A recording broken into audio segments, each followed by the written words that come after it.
Fala aí, meu povo!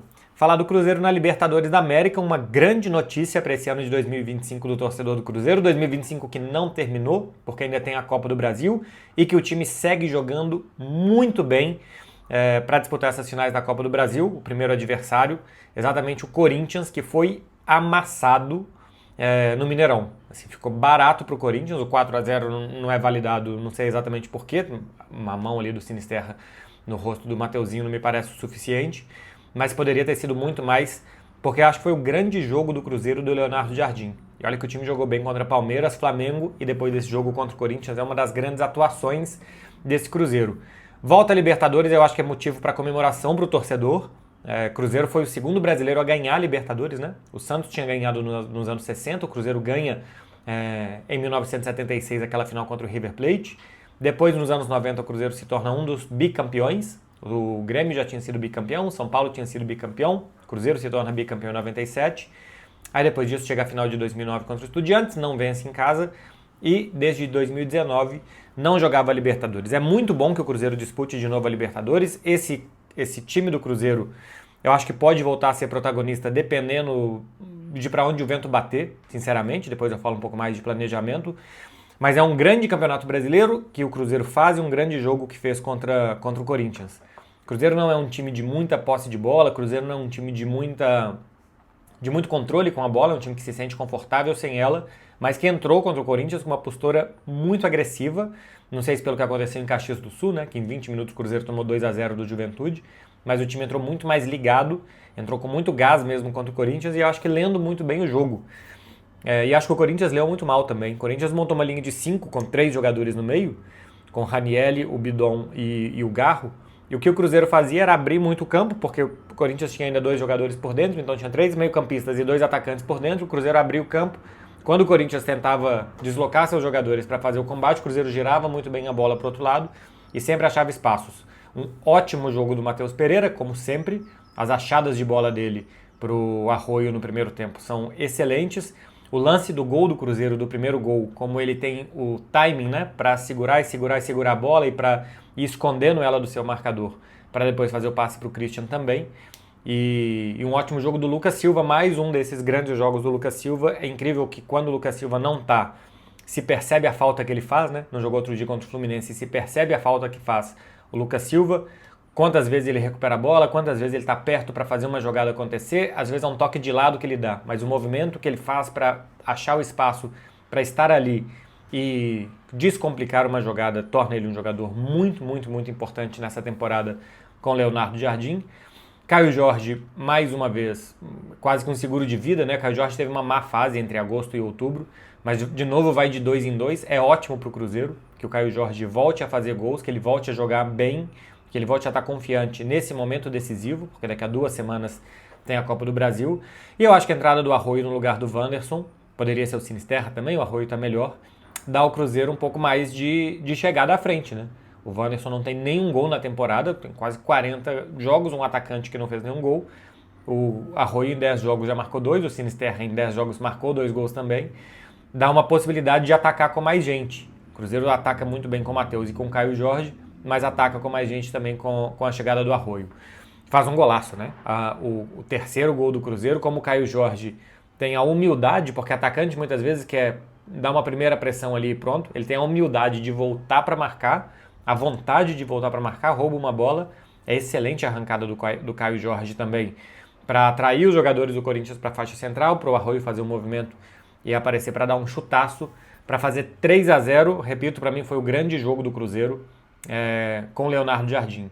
Poderia ter sido jogos contra Flamengo e contra Palmeiras, até pela qualidade desses times foram jogos mais equilibrados, né? Contra o Palmeiras são 2 gols muito rápidos de bola parada, e contra o Flamengo no Mineirão é um jogo mais de lá e cá. No Maracanã também acho que o Cruzeiro joga muito bem, e também acho que joga bem contra o Palmeiras fora de casa, mesmo quando teve um jogador a menos.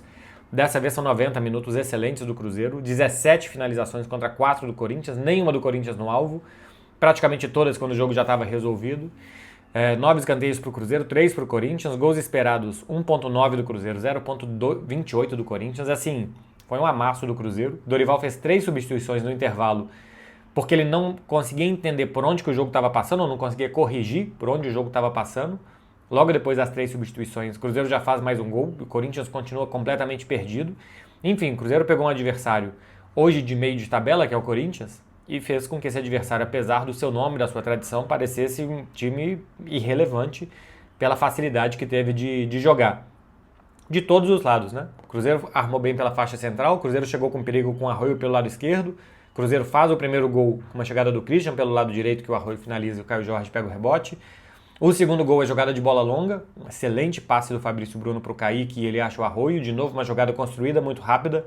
Olha o segundo e terceiro gol do Cruzeiro, eu já tinha feito um vídeo aqui falando disso, a capacidade que o Cruzeiro tem de atacar rápido.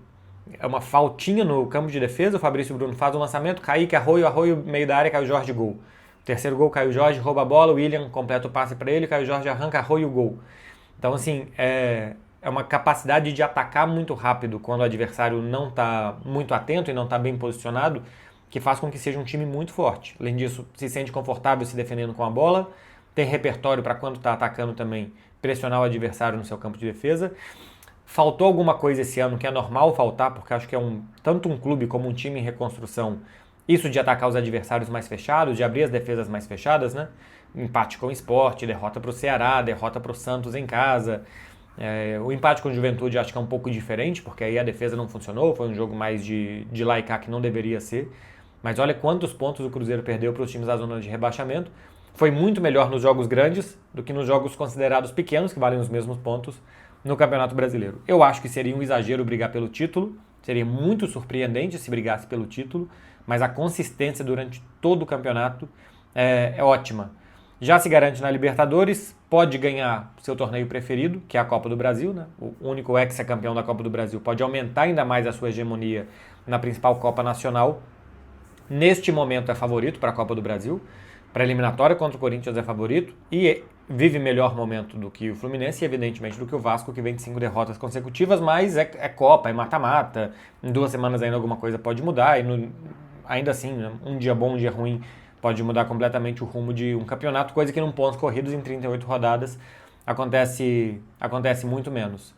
Para o jogo contra o Corinthians de Copa do Brasil, esse jogo do Mineirão acho que pode servir como referência para os dois times, acho que muito mais para o Corinthians, porque depois de ter tentado encontrar o Cruzeiro por 90 minutos e não conseguido, o Corinthians vai ter uma segunda chance de fazer isso, mas também pode abalar a confiança do Corinthians, porque se viu completamente envolvido e impotente contra o Cruzeiro. Então, pode ser que daqui a 2 semanas, Dorival e seus auxiliares preparem melhor o jogo.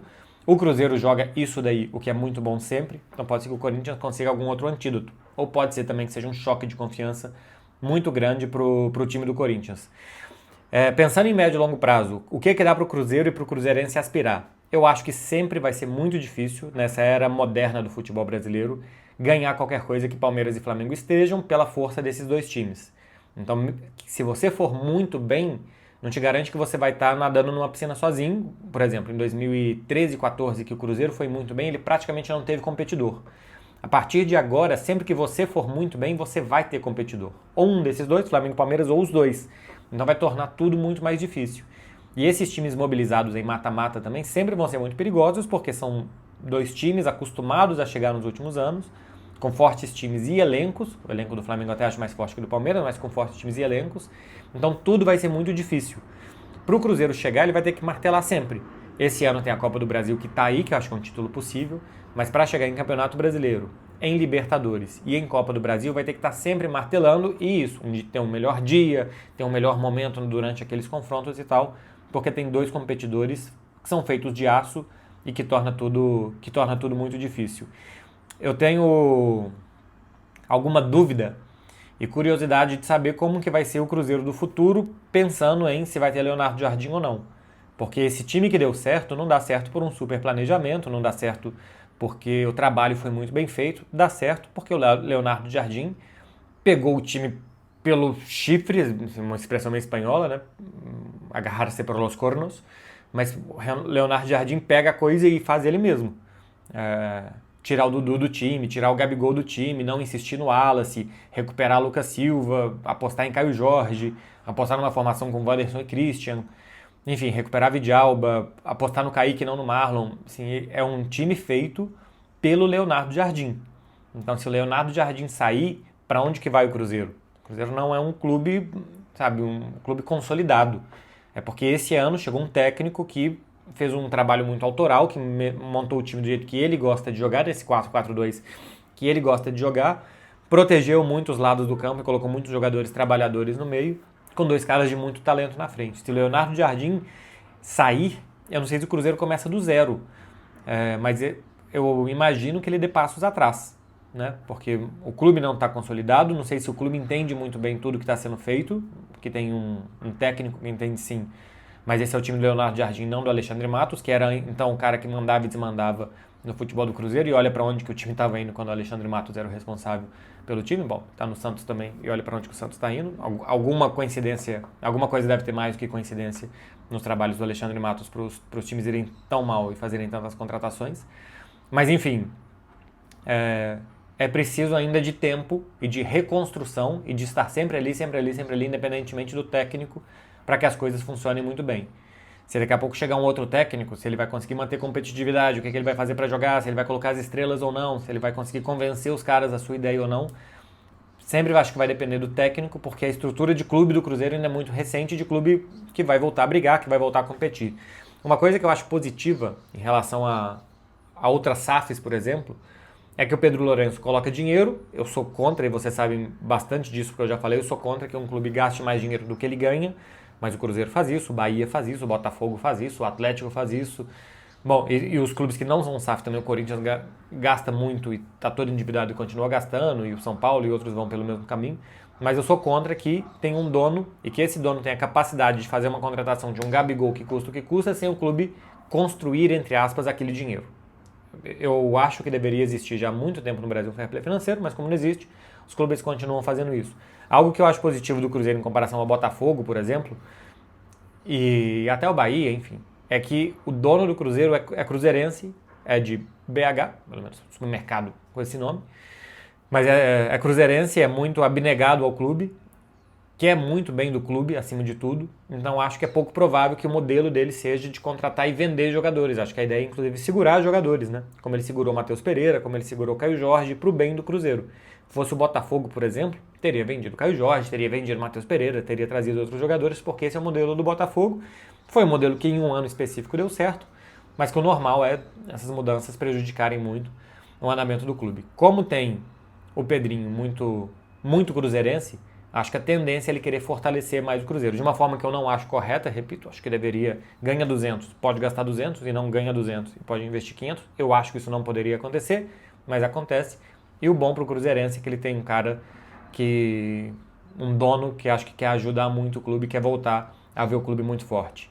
Parabéns ao Cruzeiro, de volta à Copa Libertadores, parabéns ao seu técnico que conseguiu montar um time muito forte, muito reconhecível, que joga sempre muito bem. São 10 rodadas sem perder no Campeonato Brasileiro agora, aquela derrota para o Vasco lá em setembro. São 10 rodadas sem perder, tem 6 empates nessas 10 rodadas, isso penaliza o time a brigar pelo título, mas ainda assim um time muito consistente e que com ajustes e com reforços e com manutenção especialmente, mais do que reforços, com manutenção, ano que vem pode brigar de novo por Campeonato Brasileiro, por Copa do Brasil, e vamos ver se por Libertadores. Tá falado, meu povo, é isso, hein? Uma muito boa semana para vocês. Até a próxima. Tchau, tchau.